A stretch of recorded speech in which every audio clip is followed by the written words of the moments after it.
The following episode contains or may contain spoilers. So if you're spoiler sensitive, maybe beware. Yeah, you sensitive people. Get out. No, get in.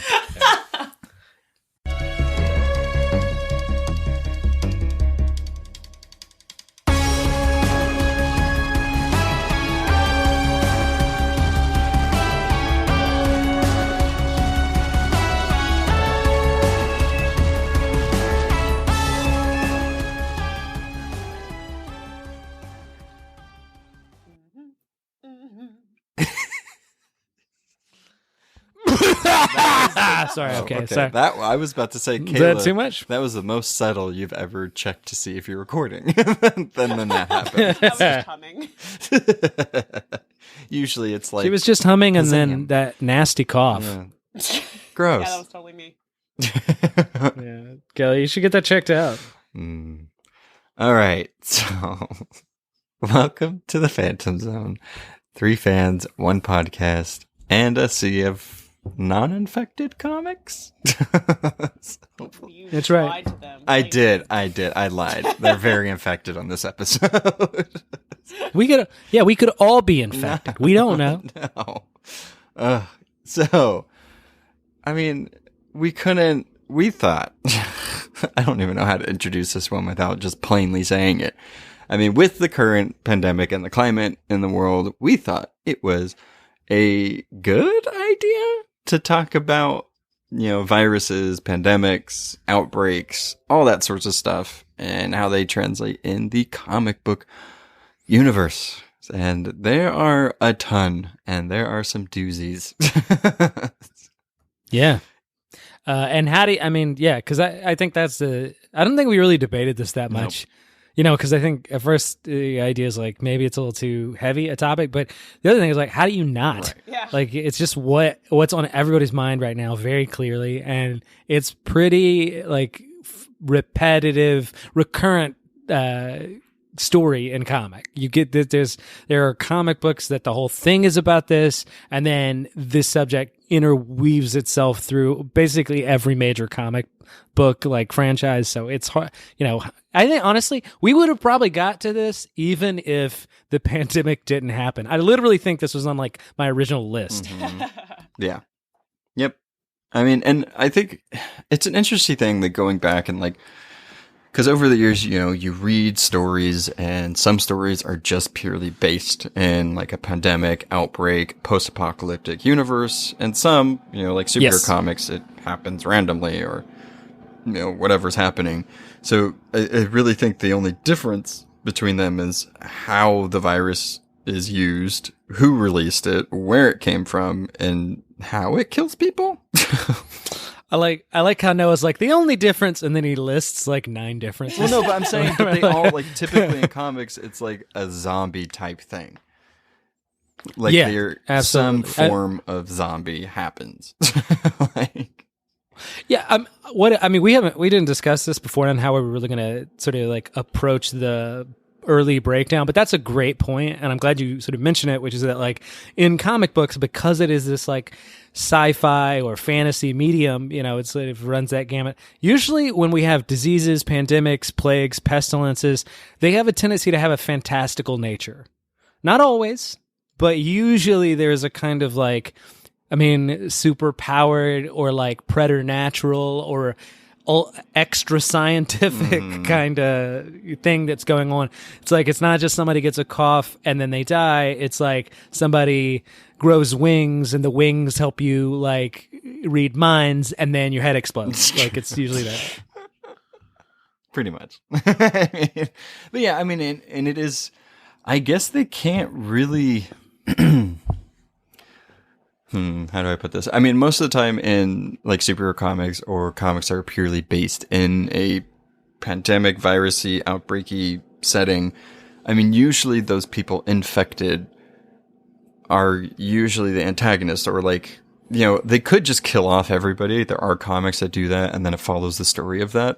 But most of the time, it just they have to be like more villains for the hero to overcome, or their friends are sometimes. Yeah, the friends become infected, and then they have to fight them or whatever. So I guess it makes sense on why usually that's how it goes. Well, the thing, I'm glad you mentioned that because, like, I don't think it's usually that, but I think those stories have a tendency to stand out a lot. So, I mean, like, if, like, I think of it almost like the flood from Halo.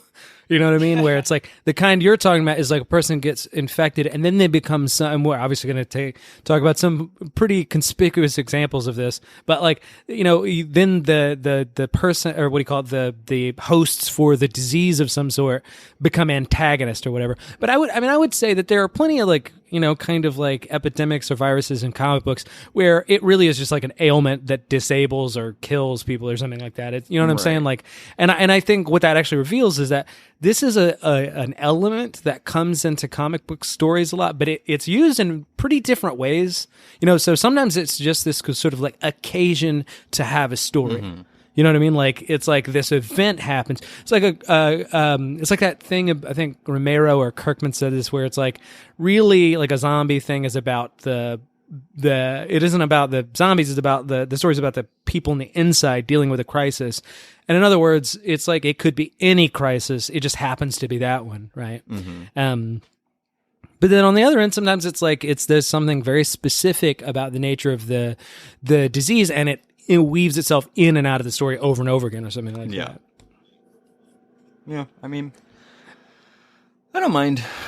I think I do get, I guess how it is usually in comics, like superhero comics, so like Marvel and DC, I tend to get a little, I don't know, not irritated, but like, okay, like, they're zombies, you know what I mean? So it's like, okay, I know how this is going to play out, and it's not, they typically don't stick around in the universes. So I think when it comes to these types of stories, I tend to lean more towards stories that are just focused on that, or like that's the main driving force of the story.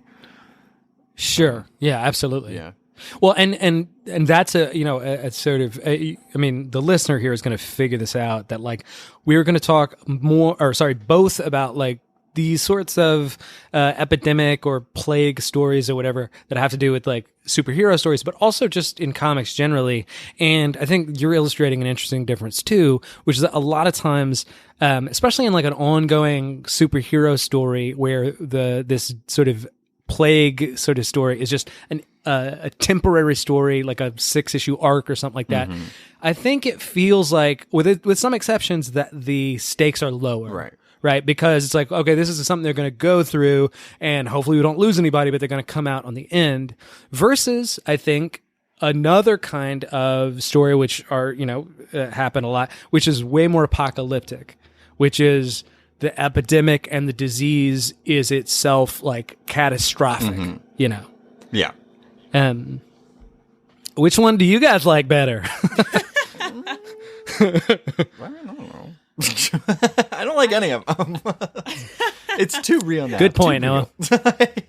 Yeah. And like, you're a little salty and sore. Yeah. I mean, a lot of times, since we purely talk in the lens of the comic book readers and in the comic book universe, not too often can we translate comics to the current climate, be that political or global or whatever. So, it's just, why not talk about this weird subsection of comics that we probably wouldn't have thought to talk about, or put it so high up on the list of when we should talk about Absolutely. It. Because, most of people are affected by the current pandemic in some shape or form. So why not? Wait, which one are you talking about? What? Which pandemic? The one currently happening. Oh, this one. No, okay. I see what you're saying. That makes sense now. In retrospect, I should have known. God damn it. I was just messing with you. Well, that was confusing to me. Yes, indeed. I'm not talking about SARS. Yeah, Noah's very retro. He's still dealing with H1N1. He's like, okay, that's fine. Yeah. No, but you're absolutely right. This is obviously very like very relevant to what's going on now. And I actually do think there's something interesting about the fact that like those sort of different kind of stories, like there are ones that are more realistic, and realistic in terms of their scale, like what we're going through now. This is changing our life like quite a bit, like from the day to day to like what we can expect the next 6 months to be like. And clearly, and I want to we should have said this up top, but very clearly, we're not making light of how serious this subject is. Right. We're just trying to talk about it through the lens of like things we like and kind of bring some levity, but we do take it very seriously. So there's that kind of story about these epidemics that are sort of temporary, have their effect, they come in and they leave. And that's probably what our experience is going to be like. On the other end, there are these stories that are more catastrophic. And I think in a medium like comic books, they really articulate our fears a little bit more. Mm-hmm. You know, they're really more about like what's our biggest dread or like a kind of like worst case scenario or Right. something like that. And that's what's cool about comics. They really you can do an awful horror story, or you can do a superhero story where, you know, Batman gets, you know, a rash or whatever it is, you know, like, Mm-hmm.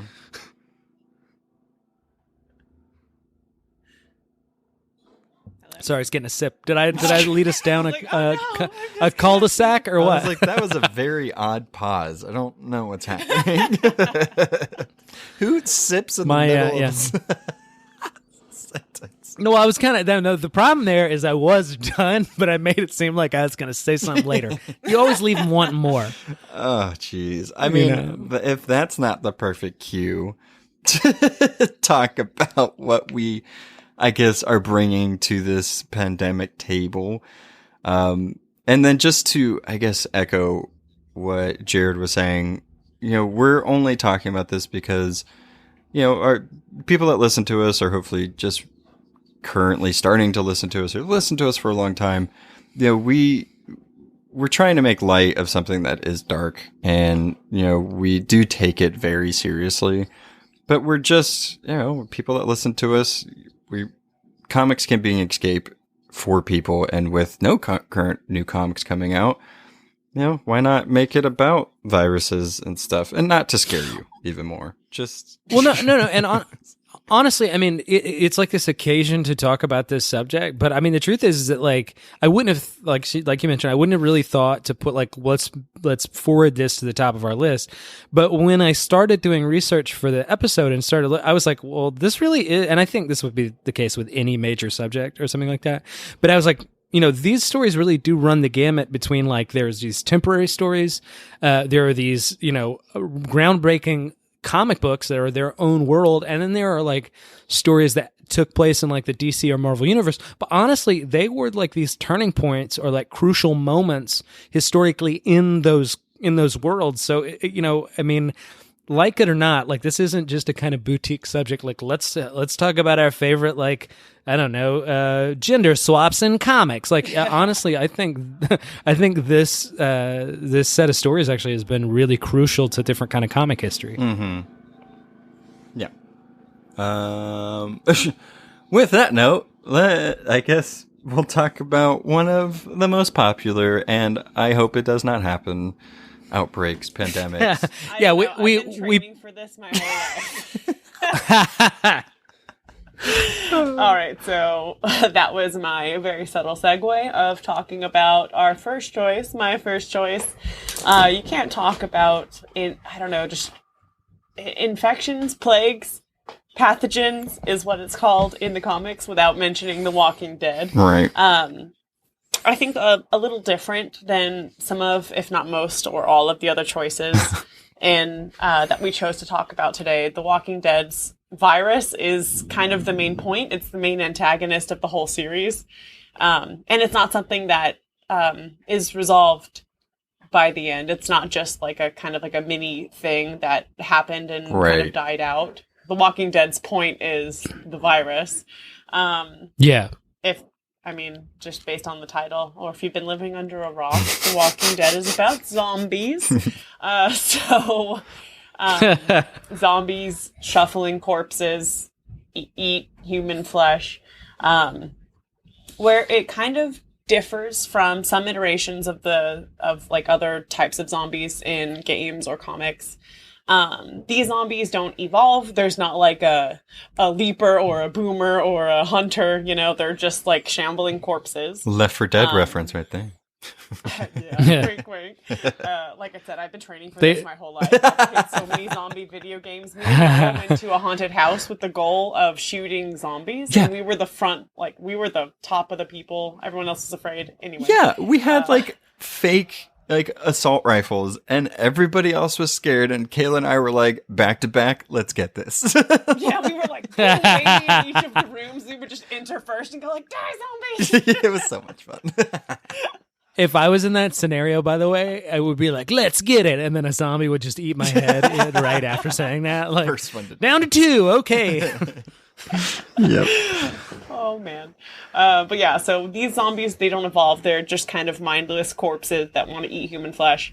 And so when they go through the decay statue, like natural thing of decay, when they're to the point of skeletons, they kind of die because there's nothing to attach the bones together and they can't chase people anymore.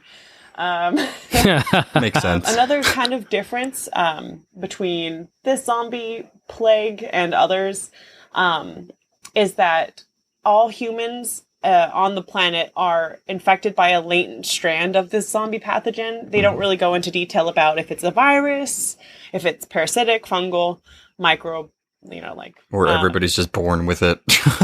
Yeah, exactly. But it seems to be that every person is infected with the zombie pathogen. It's kind of latent until they die. Mm-hmm. It's, again, they don't really go into explain how, but just because everyone has it, it's either like airborne, waterborne, both.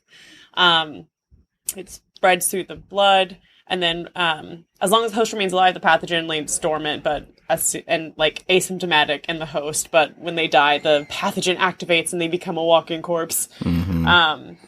Another way. By the way, what was that? Oh, I just want to add, I think there's something really cool here, just in the story where it's like, we don't know what caused the virus in Walking Dead or how it works because, obviously Robert Kirkman doesn't want us to focus on that. Yeah. But also, it's cool because in story, because the civilization has collapsed and there's no medical science, they also don't know. You know what I mean? There's a mystery there too. Right. I know that the one time they go to the CDC, he kind of shrugs and be like, "It could be this." It's like one guy on it being an act of God. Yeah, it's funny because it's like one guy, and it's like, was that the janitor that worked there? Like, is he actually a scientist? His answer. I think he was pretty official. Yeah, his response of there are no answers here, only corpses, wasn't really the most scientific-y thing, but yeah, for sure. Another way it can be transmitted, which is probably the scariest one and the most common and kind of universal in zombie plagues. Scratches, bites, fluids. So physical contact with zombie saliva or blood.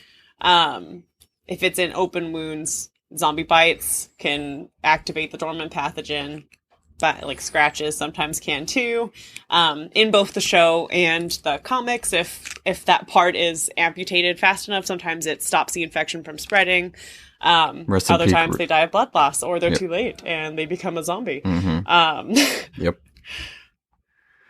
But that's kind of the more typical zombie-esque stuff. My favorite, I like The Walking Dead a lot, so I'm glad I got this. But I think the most interesting part and the thing that really sets it apart was just that it lays dormant. So they don't only have to avoid getting scratched, but if they're sick, or, if they fall, or if, they have to be careful. If someone passes away in their sleep, it's an old guy, they wake up and they're a zombie. So yeah. I think, terrifying. It's been so long since I read the book.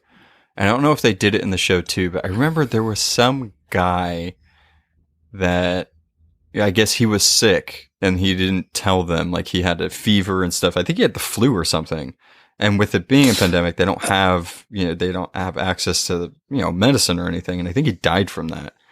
And then he, obviously turned into one.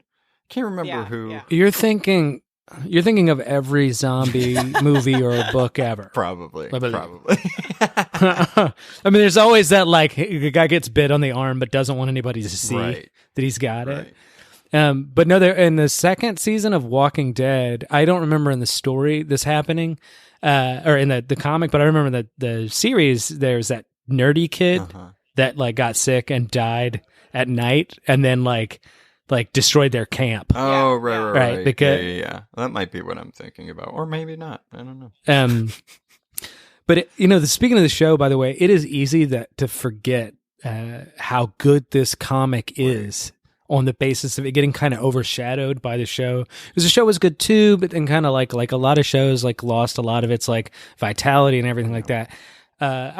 Who knows what we're going to do in the future, but this would also be one of those candidates for like, we could do obviously a whole episode on Walking Dead. It is a game changing piece of comic literature. Well, again, there's the games, the comics, and the show. And I know we're a comics podcast, but as a gamer myself, the games are really freaking good. So there are just so many angles we could take when it comes to The Walking Dead. So it definitely deserved a mention up top. So absolutely. I mean, this also, I think, ushered in like the zombie craze. Like there was a few other things that happened, but this is the one that like, you remember like, I don't know, mid-aughts, like there were so many zombie properties out there. Mm-hmm. And it was the quality of this comic that had a big to do. I also think it's worthy of mention here. Zombies before, this isn't the first one. 28 Days Later was also one of those. From the genre used to be way more mystical. I don't mean necessarily like the voodoo stuff. I mean, even like Romero's zombies, it was like the aliens might have done it. There wasn't a lot of explanation, or like it was radiation was bringing the dead back to life. But it's like a comet passed over a bolt of lightning and that exploded into magic and then brought the corpses to life. By the time we get into like this sort of period in the zombie mythos, we're firmly in like, hey, it's it's microbes. Yeah, you know what I mean? It's like bacteria, it's viruses. Yeah. I mean, that's true. And one thing that I've always liked about Walking Dead, the comics, the show was good. I stopped watching after Glenn died. No spoilers. Same. Because one, I was like, okay, like that's enough for me. Like, I feel like the show for me has kind of lost steam, but the comics, it was really interesting because it goes in and out of like the zombies being prevalent. And I like that in the comics, they make sure to remind you, like, even though there's a big bad, like human wise, like the governor or anybody, Alpha or anybody like that they'll throw in a zombie to make sure you remember, like, no, this is still a zombie apocalypse, guys. Like, this is still like, they're not done with this. So I liked in the comic that there was an even balance between that. But I liked the science that zombies killed the world. I liked how, like you guys had mentioned already, that how they were figuring out things and you were finding out things as they went. So, like, try not to shoot and use your guns because zombies, however miles away that they can hear it, will just keep following in that direction and won't stop until something else catches their attention. That's why whenever they were fighting or whatever, something happening, it would take a few days until there was, like, a horde that would come and find them. It's because they were all going that way to begin with. So I just thought that was an interesting way to write that. Absolutely. Walking Dead was one of the more realistic, gritty, grim reality picks that we're going to do. Mm-hmm. But I think that leads into the next pick, which is my pick, my first one. Wait, before we go. Go ahead. Sorry. I thought I was going to be smooth with a Sorry. With a there's segue. Not going to be any good transitions in this one, I don't think, because it's like not as far as Noah's concerned. He's going to no, go ahead. He'll purposely ruin. No, you're fine. Go ahead. Yeah, that's my mission. Okay, who is your favorite? Okay, top 2 favorite Walking Dead characters. I don't want to do this because you're gonna. I promise. I'm gonna fight you. No, if anybody else has listened to our episodes where Rick Grimes has been mentioned, I always give Kayla shit. I promise, in the spirit of social distancing, to not give you shit. Go ahead. Obviously, Rick Grimes is on that top pedestal of don't mess with him, Noah. I'm not. But Glenn is probably my second favorite character, which probably goes into why I stopped watching and reading after he died. But it's for the opposite. Like, Rick Grimes is a very tortured person. And Andrew Lincoln brings something really special to that character in that regard. But I think Glenn is kind of the eternal optimist. Like, he doesn't really ever lose that lighthearted spirit. So I really appreciate him for that. Nice. What about you, Jared? Number one's just kind of easy. I'm gonna say Michonne. Good pick. Nice. Good. Yeah. Good. Yeah, I mean it's her entrance in the comic is amazing. And I love her development too, because she begins as this like who is it? Zombies on a chain, samurai sword. This bitch is crazy. And then Kirkman's really good at this, so she really turns into like a 3-dimensional character, and not even a slow burn way. Remember, she like what do you call like seduces and causes some like fractures early on.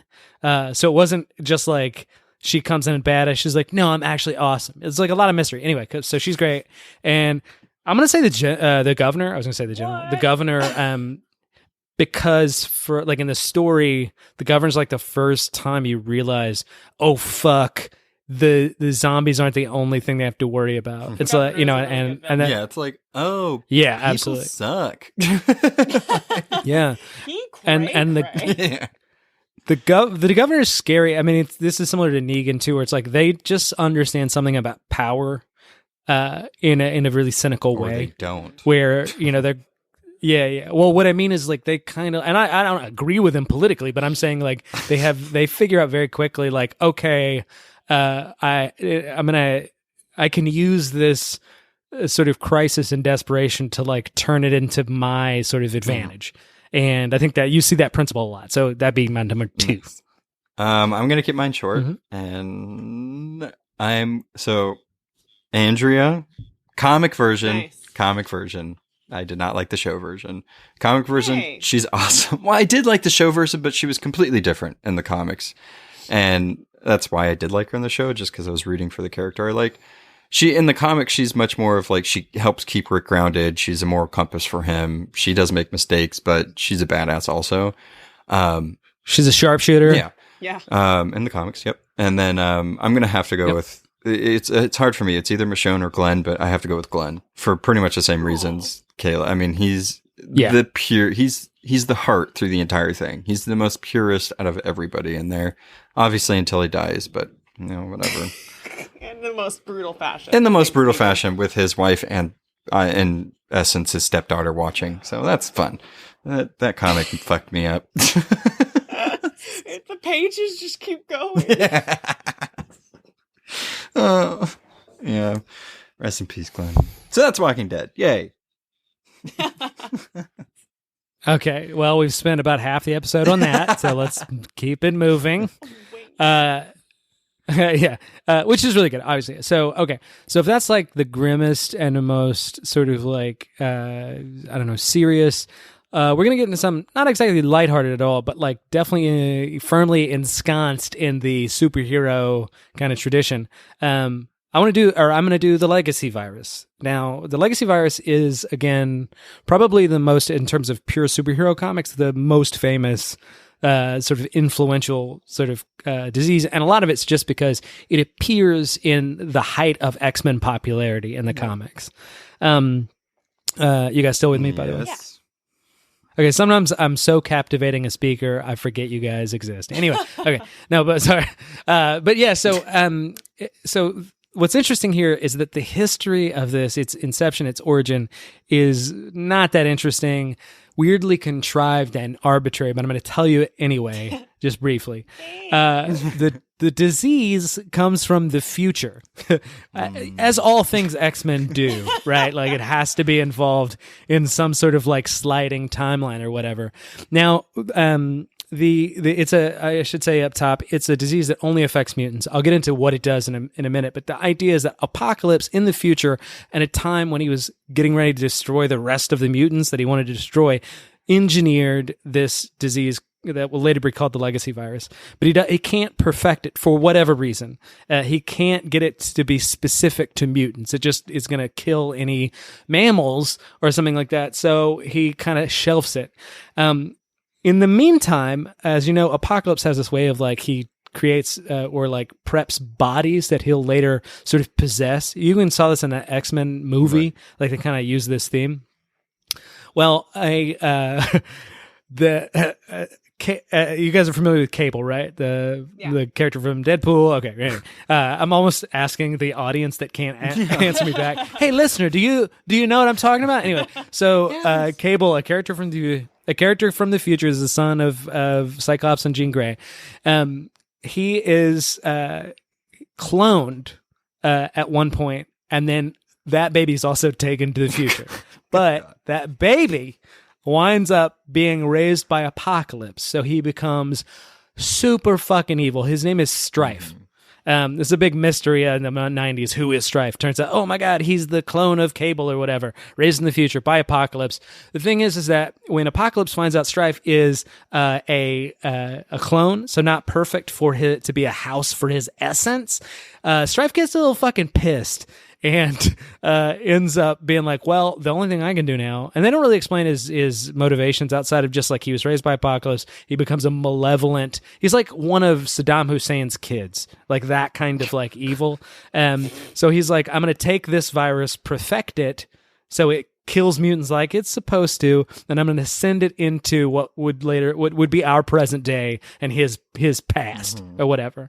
And so that's the origin of the legacy virus. Okay, so but you'll notice, by the way, X-Men comics have a tendency to have more viruses or spread things like that than your normal comic. And the reason I think is because like X-Men comics are basically not just comics about a team like the Avengers. Well, no, but I mean, they are. But like the issue is like the Avengers is like a team or a strike force. At most, it's like an institution. But X-Men comics aren't just the strike force or the school. They're often, a stand-in for the entire mutant population, right? Or the species. It's a big theme. And so, they're always worried about their survival and extinction. So very clearly diseases, epidemics fit into that kind of like fear or whatever. So anyway, so the legacy virus is the way it works. Its basic mechanics are I looked this word up. It's a viroid. You guys heard that before? That sounds fake. Viroid. It's basically the smallest pathological unit of measure, so to speak. It's the smallest kind of pathogen. It's like a mini virus. And the way that this one works is it attaches itself to the part of the DNA sequence that the mutants, like, that connects to their powers, their X gene, and it attacks that. And the first major symptom of this disease is your powers go haywire. They explode. By the way, this is heavily insinuated in Logan. This is what was wrong with Professor X's power and why he killed all the mutants because of this disease. Now, it had different origins, but it's the same idea. So at first, the mutant, their power. So if you're a Cyclops, maybe he didn't have it, but like if he did, it's like eyes would like blow up larger and kill like, a whole school or something like that. That's the idea. And then after that happens, it kills you. So your powers explode, and it has like crazy dimensions because the idea is like not only does it kill you and like it's your greatest strength becomes your weakness, it plays into a kind of political problem where humans are worried about the mutants becoming too powerful, and so you have mutants at school basically blowing up their class, so it's even less reasons for the humans to trust the mutants or something like that. You had a few versions of this. The first one was what I've described. The second one, Legacy 2, was sort of like that, but it was like a late onset sort of disease. So like the first ones were like rapid cancer that you just died immediately with, basically.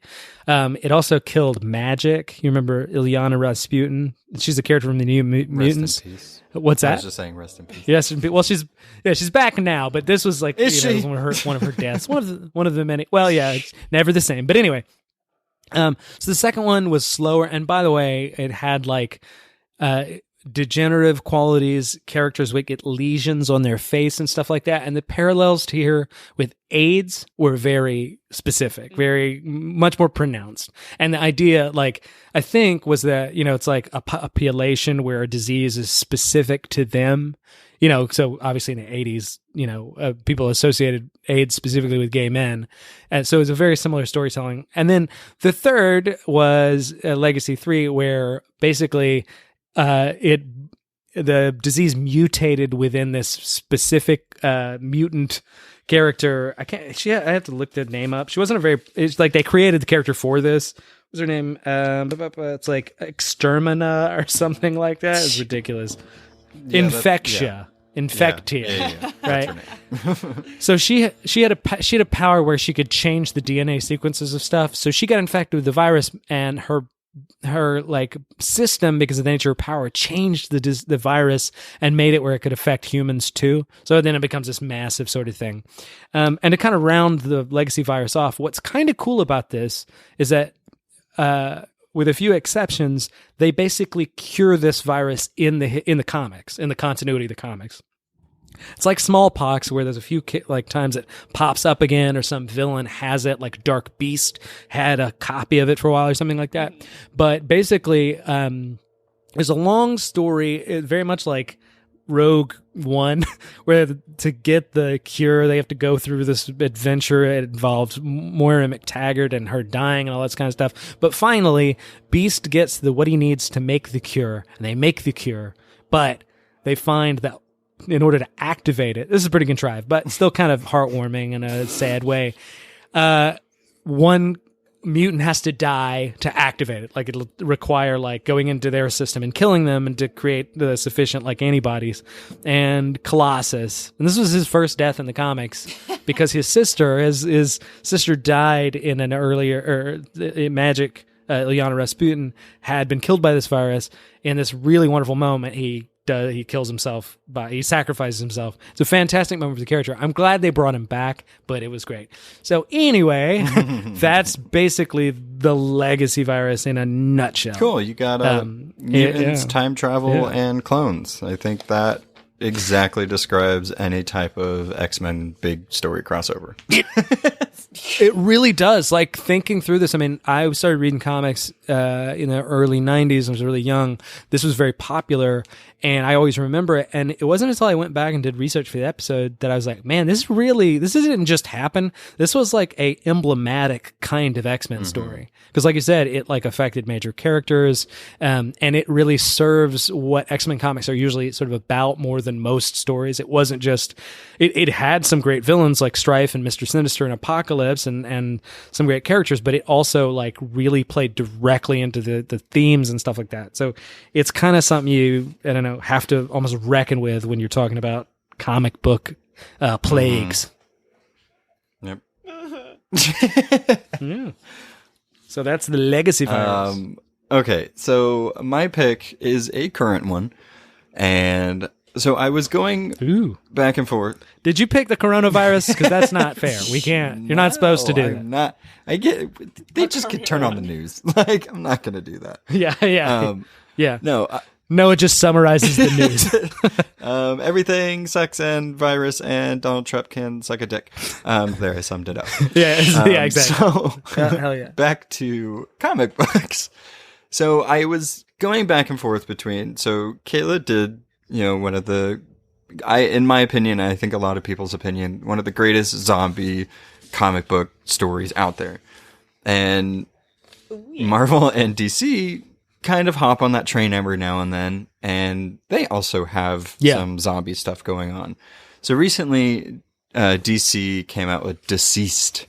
So it's essentially what happens if anybody and everybody can be infected into a terrible zombie, but with the added bonus of people with superpowers being superpowered zombies. So fun. I was either going to do that one or Marvel Zombies. And personally, it's been so long since I read the first iteration of Marvel Zombies, but I like the story of Deceased a little better. And I like how the virus came to be.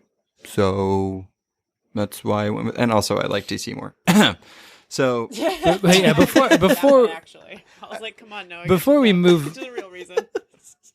Yeah, exactly. Before we move on for that point, I think it's fair to say, if you're not familiar with these, they're very different stories. Marvel's story is tongue-in-cheek as hell. It's as close as you get to a kind of like parody comic, which is weird because it didn't begin that way. It kind of began out of a quasi-serious story and then got pretty silly pretty quick.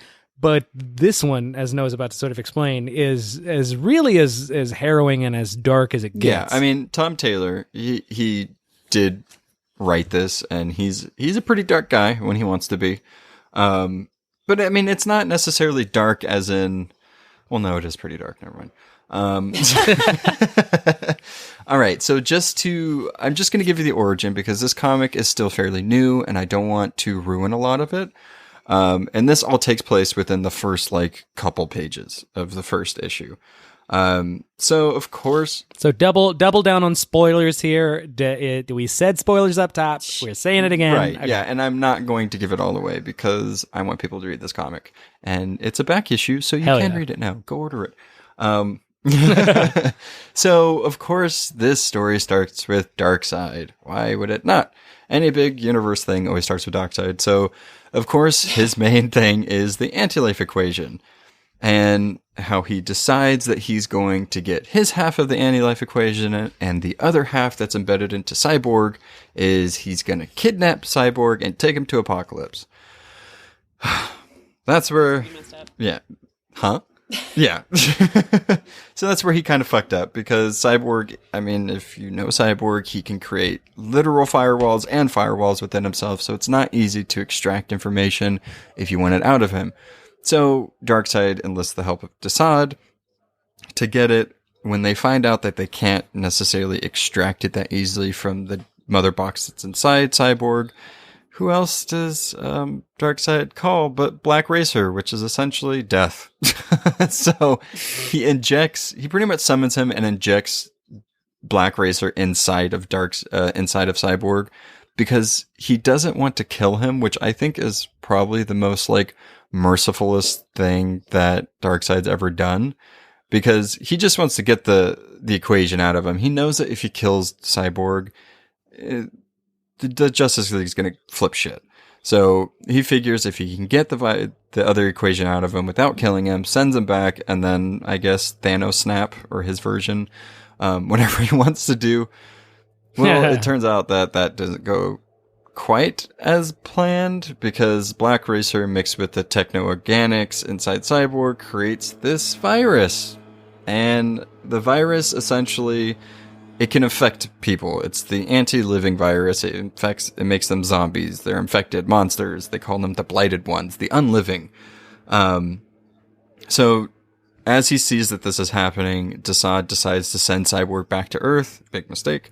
And then Darkseid destroys Apocalypse because Darkseid was infected with this virus. So that's essentially the beginning of the story. So how it gets to Earth is they sent Cyborg back with the virus inside of him to Earth. And by the way, I think this is kind of a stroke of genius here to we're going to do zombies, right? With the DC universe, but to take a kind of recurrent element from DC Comics, which is Darkseid. Sorry, every time. That's how I used to pronounce it. I have to always correct myself. I only saw it written for 20 years. Anyway, fair. So Darkseid's sort of constant quest to find the anti-life equation to connect that and adapt it for the zombie story, and it's just really smart. Good writing. And I think another unique thing about this, so I'll talk about the virus a little bit, and what it does. So it's a techno-organic virus. So it has two modes to infect people. It can infect them digitally through the internet via compromised digital devices, or through bodily fluids, bites, scratches, vomit, anything like that. So doing it. So your phone or Nintendo Switch could kill you, or the raging zombie trying to beat down your door to eat you. Animal Crossing is my one happiness. It's both electronic and bodily fluids. That's disgusting. And I tell, if a sexual disease ever affects porno use, we're all going to die. That's just going to happen. We just need to.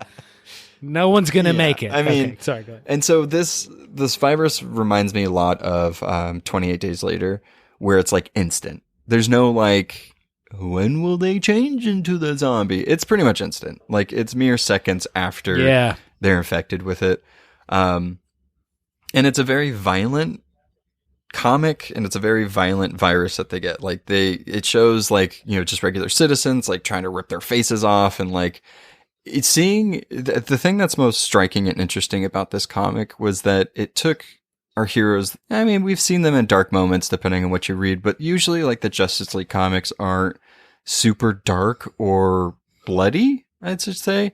And to see like all of these heroes, everybody from like the Atom to Mira to everybody either being infected or turning into a zombie, but like just seeing so much like carnage with Superman in the background, it's for some reason like a striking image to see. Like you don't tend to usually associate those two. You know what I mean? So yeah, there's a lot of repression with that kind of stuff where it's like we don't see that stuff. Obviously, you can't, in like the normal comics, you can't see like Superman getting ripped limb from limb or like Batman's heart being eaten or whatever. I'm just making these up. I'm not spoiling it, by the way, for the listener. But anyway, you know, well, you know what I'm saying. It's like I'm just, you know, whatever it is. But so there's always an outlet. It's just like with Injustice, where there's always an outlet to see these like really iconic characters. There's a dark part of us that does really want to see them like, or at least it finds it fascinating and awesome to see them like, you know, put in a really disgusting dark light or something like that, I think. I will say, and then just a few more notes on this, because it contrasts Kayla's pretty well in that, you know, hers, they're just zombies, they're trying to eat, that's it. There's no special zombies or anything. But put them in this setting and the way the virus is, whoever's infected, so be that Superman or Wonder Woman or whoever, they still have their powers. And it kind of seems like they don't show signs of intelligence, but they do, because somehow they know how to use their equipment still, which is not cool. So, you know, really horrifying. Yeah, I mean, Martian Manhunter, he can turn invisible. An invisible zombie that's also an alien, that's terrifying. That's like 3 of my worst fears wrapped up into one. So, I mean, and that's kind of the difference with this. And they're also not attacking people to eat. They're all kind of controlled by like a hive mind situation, the anti-life equation, essentially. And it's trying to spread the equation. It's trying to spread, you know, what they are. They're not eating. So like once they bite somebody and they turn into a zombie, that's it. They won't keep trying to destroy them or anything like that. So it's just like an organism trying to stay alive and trying to reproduce as much as possible. Like humans. Funny. Yeah. You know, you mentioned this too, that the parallel between 28 Days Later, and I think that there's something cool about that movie sort of changed a lot of like what zombies kind of are. The thing that you mentioned, like, because remember in 28 Days Later, it's called the rage virus, which sort of makes sense because it replaces the original like hunger that we associate with zombies with hate, with like because those things don't eat you, they just try to beat you to death. Like they just want to kill you. And that's what this is. And then, of course, because it's comics, there's a cure and blah blah blah blah blah blah blah. But you should definitely read it because it's a striking comic. I mean, it puts heroes in weird situations, and also heroes get infected, and also villains that you probably wouldn't expect. And I'm not gonna lie, they look cool as shit as zombies. So I was pretty impressed with this, and it's still going. I believe there's like after Deceased or something like that. Like there's another like spin-off or continuation of it. So yeah, that's Deceased. I just want to add that like, so you know, this is just a weird coincidence, and that's actually why I was really glad that Noah covered this one, because you know, like the episode we're doing right now is, you know, in a lot of ways because the virus is happening, but this was coming out before that. And I think that sort of speaks to the fact that this is a pretty relevant mechanism by which to tell stories in comic books. It wasn't just opportunistically sort of like pumped out because of what's going on now. What issue are we at now? No, I mean, basically, like where are we at? With the story? I mean, the main story's done. So, main story's done. But it just ended. It just concluded, right? Ended. Yeah. So, yep. That's Deceased. Read it. Unless you get too scared of, I mean, pandemic-y stuff. I don't know. It is scary. I mean, that one's actually scary. I gotta say, like, I actually found like the first issue. It's a zombie story. So that's all I'll really say with that. And we did each of us pick one more, I guess, pick. And And Yes. I mean, I don't know what you got. Mine's fairly short, so Me too. Sure. So yeah, I guess round 2 of this. Round 2, fight. Yeah. All right. So I chose, this one goes by many names. Ebola Gulf A. Ebola is horrifying. The Clench Apocalypse virus is actually known as the Legacy virus as well, and called the Sin Cleanser. Ooh, I like that one. The Sin Cleanser. Yeah. Yeah, well, there's a reason it's called that. That sounds Christian and gay, by the way. It's a thin cleanser. This cleanses the sins. It's from the Batman Contagion storyline.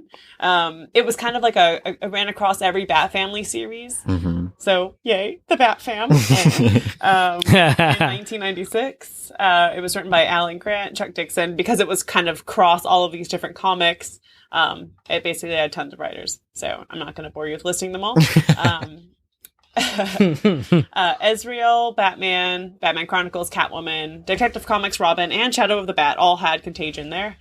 The story basically involves like a strain, like I said, of the Ebola virus sweeping across Gotham, and it forces Ezreal, Batman, Catwoman, Huntress, Nightwing, my boy, and Robin to kind of fight this, but because it's a virus, it's not something they can just punch in the face and send to Arkham. Not that Batman won't try. It eventually leads into the No Man's Land event. Mm-hmm. But basically, the start of all of it is Batman receives a videotape from Ezreal warning him that the Order of St. Dumas, which is, Sin Cleanser, that's where it's from a church, is sending a plague into Gotham City. And so all of the Bat Fam has to team up. The GCPD is basically useless because the corrupt mayor replaced Jim Gordon with an incompetent person. So, no help from the police. The U.S. military kind of just calls it the apocalypse virus or the clench. This strain of the Ebola virus kills in 12 hours. Yikes. One of the main symptoms is that the victim's eyes begin to bleed. Oh, fun. Yeah, well, just in case people don't know about regular Ebola, let's get into that because it's just a more aggressive version of the regular Ebola virus. The Ebola virus causes severe bleeding, organ failure, and can lead to death. It's a very, very deadly disease. It's spread through bodily fluids such as blood, symptoms, fever, headache, muscle pain, chills, experiences internal bleeding, which becomes external bleeding by vomiting or coughing blood. And like I said, sometimes your eyeballs bleed, so that's nice. Also, you cannot whistle. That's another part of it. Not as important a symptom, but true. What if you can't whistle innately? That's, then they can't. Oh, they can't. Track Yeah. that as a symptom. What if you just can't whistle? Well, if I can't whistle, Kayla, I don't want to live. Okay. Sorry. I was that go sad ahead. kid in kindergarten who couldn't snap my fingers. So what if that was? We were all in a circle singing songs, and everyone's like, "Okay, snap on the beat," and I couldn't snap, so I was just like miming the snapping. So I imagine whistling is very similar to that.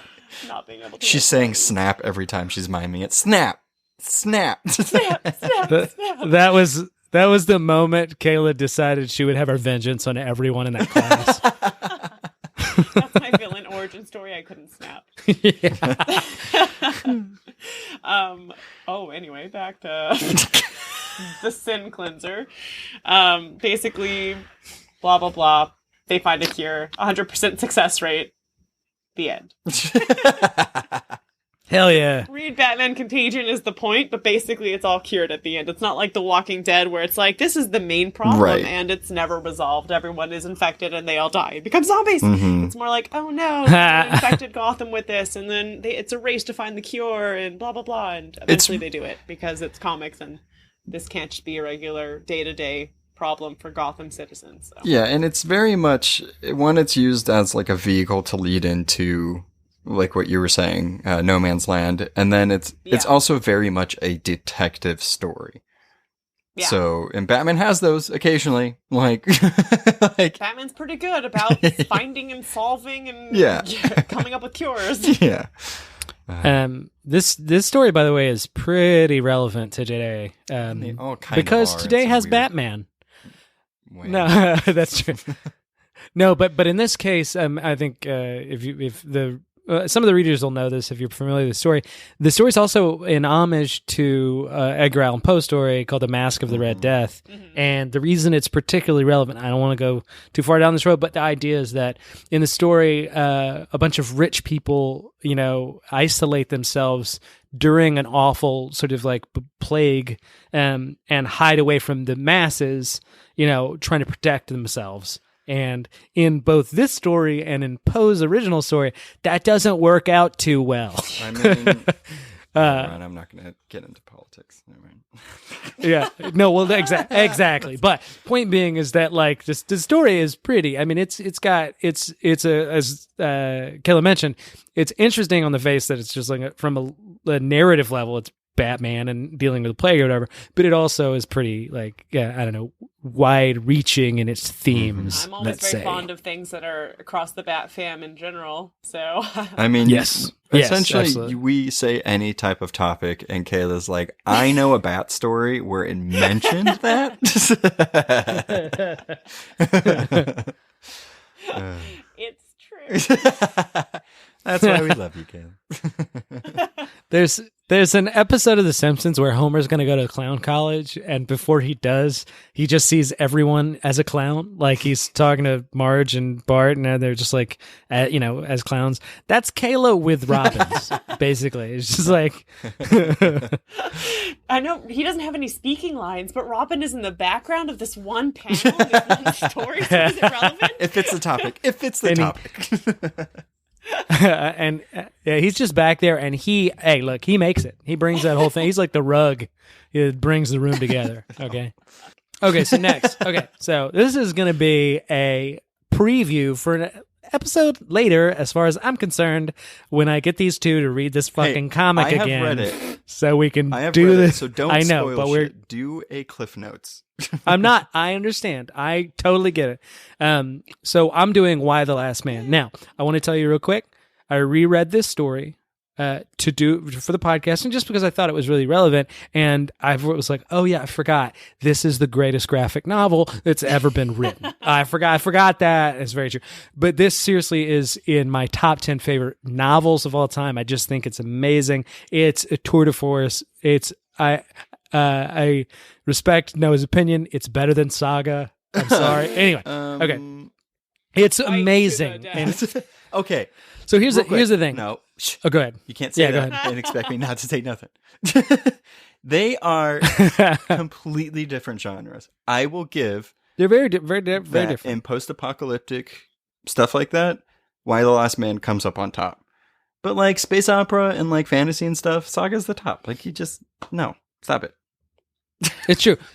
They're very different, but I will say, and not to compare the two, but what I found was there's a basic conceit of this story that you think about a lot when you first read it. When I went back through, what I noticed was away from the details of the story, away from the sort of basic themes, the story is executed to perfection. I couldn't be more passionate about this. Anyway, they're both written by the same person. Point being anyway, so I mean, what it comes down to, yeah, but that's why I mentioned, Brian came on. No. My point here is not to compare it to Saga right now. Good. That can be taste or whatever. What I'm saying is that beneath the details of this story, it's an amazingly executed piece of work. Anyway, so the point is, Why the Last Man is the story of a sudden plague, maybe a sudden event.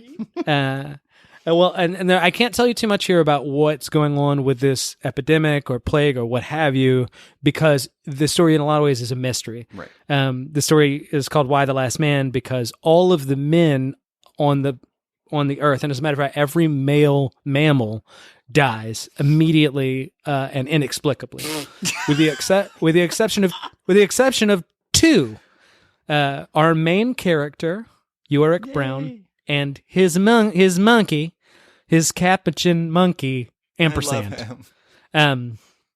I love him so much. I'm thinking about getting a tattoo. I'm not shitting you. I mean, I agree with this. I just want to one thing before you continue.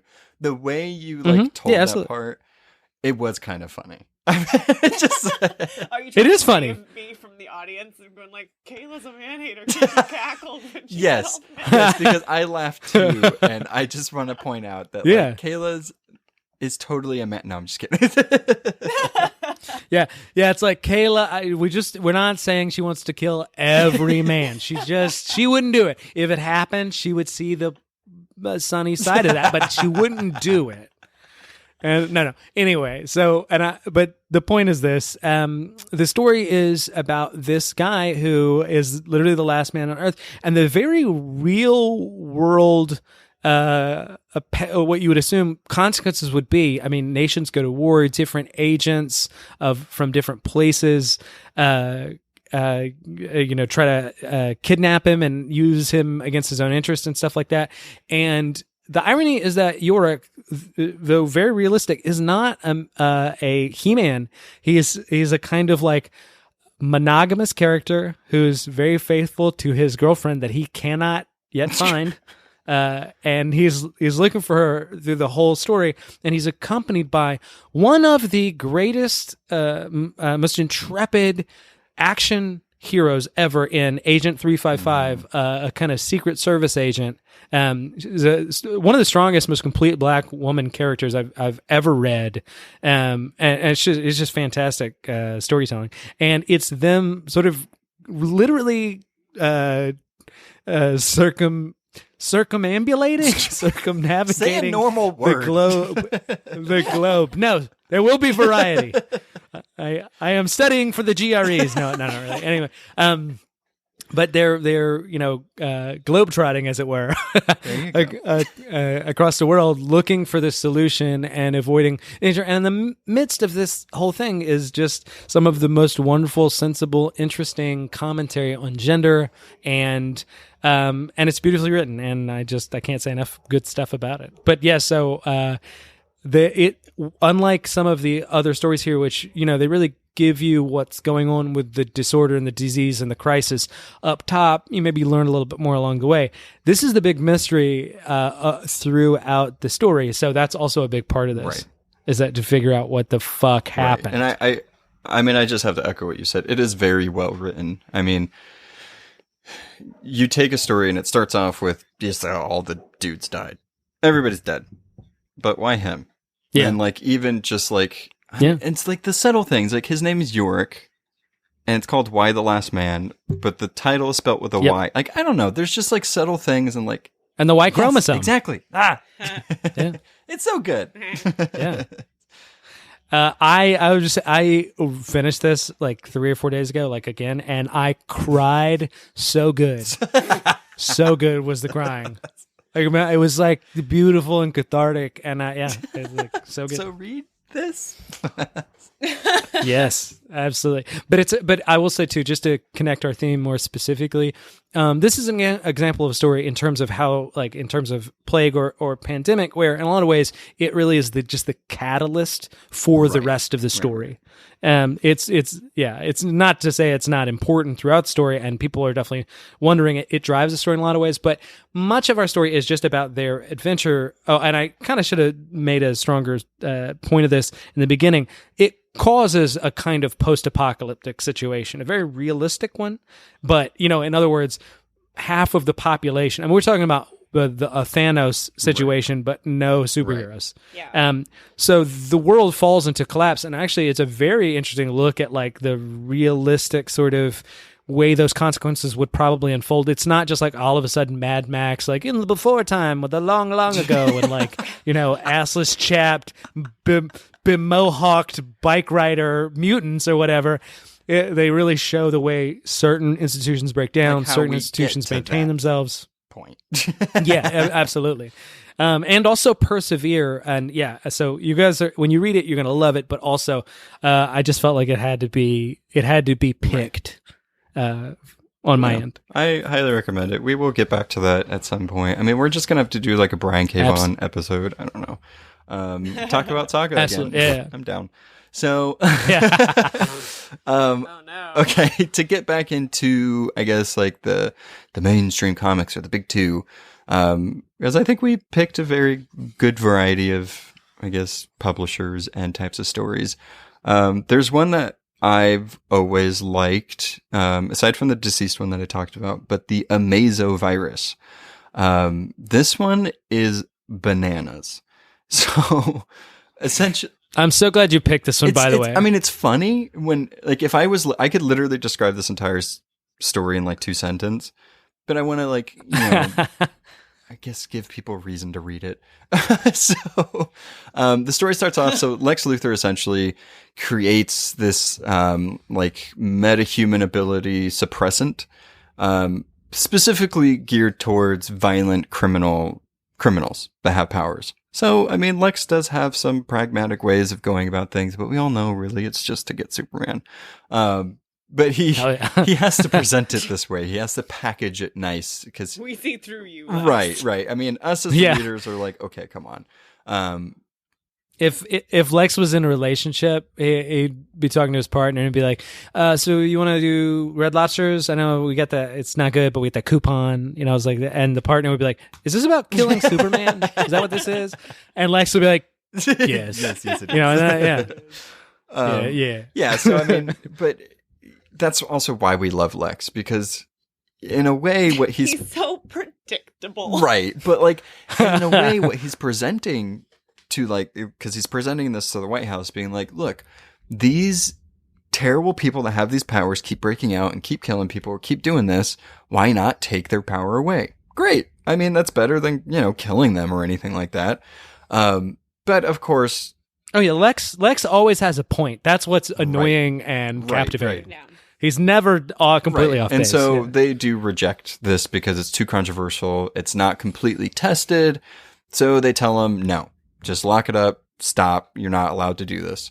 Hey, I'm not going to keep interrupting, but that is, like, just crazy to me that he's like, this could stop all the superheroes. And they have to be like, well, you know, Superman is like our world's Jesus, so we're not going to let you kill Jesus. Sorry. And it is, yeah, I mean, it kind of makes, I don't know, who knows why they said no, but essentially they say no because then it has to create an outbreak. Like, it's just kind of how the story had to be written. So, Waiting to happen, though. Waiting to Neutron tries to attempt to assassinate Lex Luthor in LexCorp because he's hired by somebody else, and he accidentally causes the outbreak.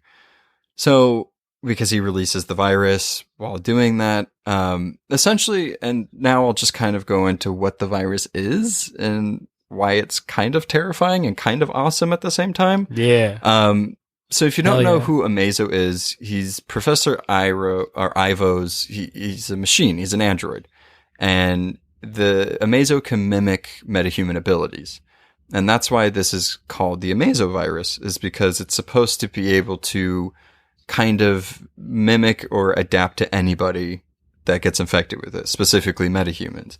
But, so the problem with this is that if it infects somebody without powers, it gives them powers. It has it goes into their subconscious and like kind of manifests powers with their deepest desire.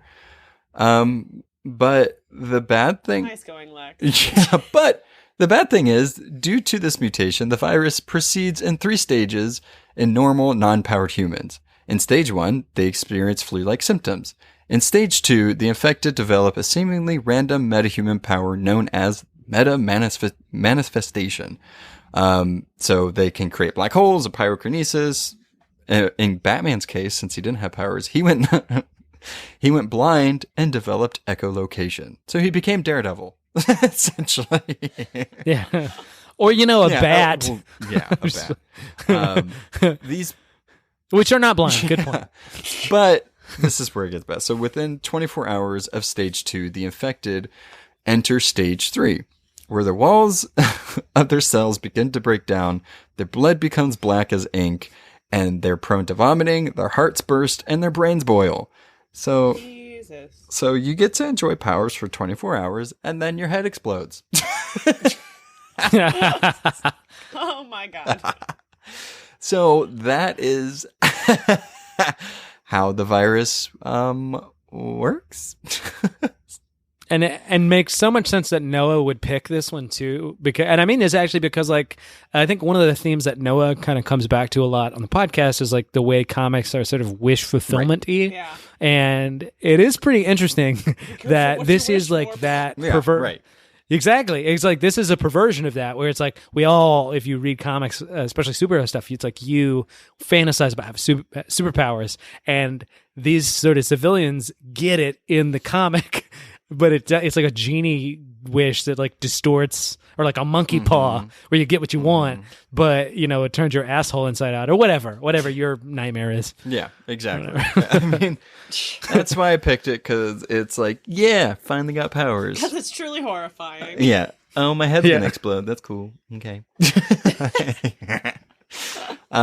So yes, I mean, this is the pandemic zombie virusy outbreaky episode that we just wanted to have fun with. I mean, we're all dealing. Stay safe, guys. Yeah, we're all dealing with it. Also, our comic book recommendations are all of the stuff we just talked about. yeah, it's very clear that mine is Why the Last Man. I mean, mine is clearly deceased, so it's not that hard to figure those out. Well, if you haven't read The Walking Dead already, you need to catch up. Fast. Do that. That's true. But also Batman and Bat Family. Forever. Yeah, so that's it for this one. And like Jared said, stay safe, stay healthy, be smart, stay away from people, take this time to better yourself, read that book you've always wanted to read, organize your comics, do a digital library. There's an app. I don't know it off the top of my head, and I also don't want to say it because they're not paying us to say the name. But so look for that app. You can have a digital library. I started doing it, and turns out I have multiple comics of things that I didn't know I did.